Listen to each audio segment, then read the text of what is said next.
Yeah, I was having a lot of fun.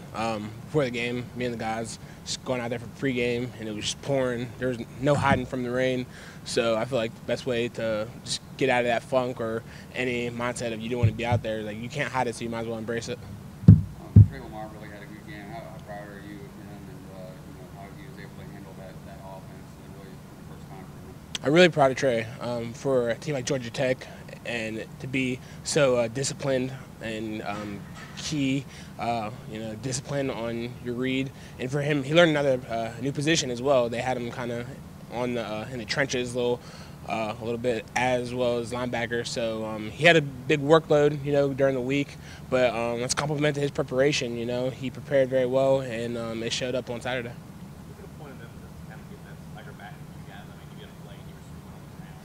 Once you got answered, it just seemed like the fun was back on the defense. That's exactly what it was. That was a challenge going into the week, just get back to who we were, and ultimately just having fun with the game. And the best thing about it, in my opinion, is just you didn't have to force it. Guys out there were genuinely having fun, and I feel like whenever you have a team that's having fun, guys making plays, that's what it's all about, and it's contagious. It rubs off on your other teammates, so it's a good feeling.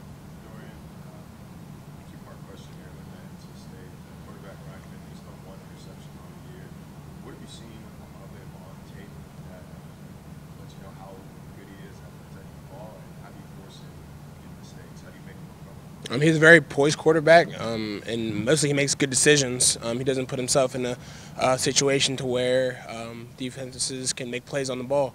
And going forward to make him uncomfortable, we just have to do our jobs, be in position at the right time, and ultimately make competitive plays. If he's only throwing one interception, he's doing something right. So it will be a challenge for our secondary and our defense to make him uncomfortable and try to create some turnovers. What have you seen out of their receivers at NC State? They seem like they're very mobile and active in making plays. Yeah, I think this week will be a true testament to our secondary, and not only our defense, but our secondary especially, just because they have multiple playmakers on the outsides. And I'm sure our secondary is up for the challenge just because Georgia Tech wasn't a team necessarily that prided themselves in passing as much as NC State will. So I'm excited to see how it will plan out. They lost a good running back in Matt Days from last year. But what have you seen from their running game? Their running game is bar none. I know they took a hit with Naheem Hines going down, but he's not their only player. Number one is a very good player as well, and I'm sure that they have a game plan to benefit them and going forward. So we have to respect them on the ground and in the air. So like every week, it's going to be a challenge, and for our defense, we're just going to look at it as an opportunity. Dorian, does it even register with you guys when it's a big game? It seems like you've been in so many of them over the last couple of years that it's, maybe it's a flat line instead of, hey, we're pumped up. It's definitely a flat line. We come in here every week, and I'm sure guys say the same thing. It's a one-game season, and you can't prepare any different than we did the last week, because if you do, you're cheating the game. So I feel like our coaches do a good job of keeping us honest and having that mindset week in and week out, rearview mirror.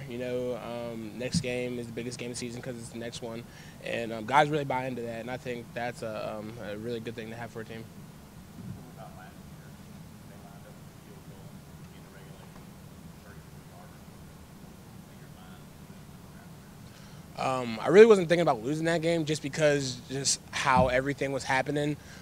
Granted, anything could have happened. He could have easily made the field goal, and the story of our 2016 team legacy would have been altered or changed or whatever it may have been. But in that moment, it was just a very high intensity, anxious moment, and thankfully, we ended up on the wrong side of the stick. So I was fortunate for that.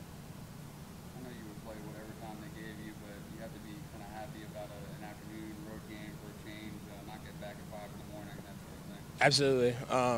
It seems like every game we play is at night, and just being it, not having to lay around the hotel all day and meet for hours on hours, and it would just be good to wake up, meet and go ahead and play and get back and not have to, get back at 5 o'clock in the morning and not catch up on your sleep and everything like that. So I'm happy about that as well.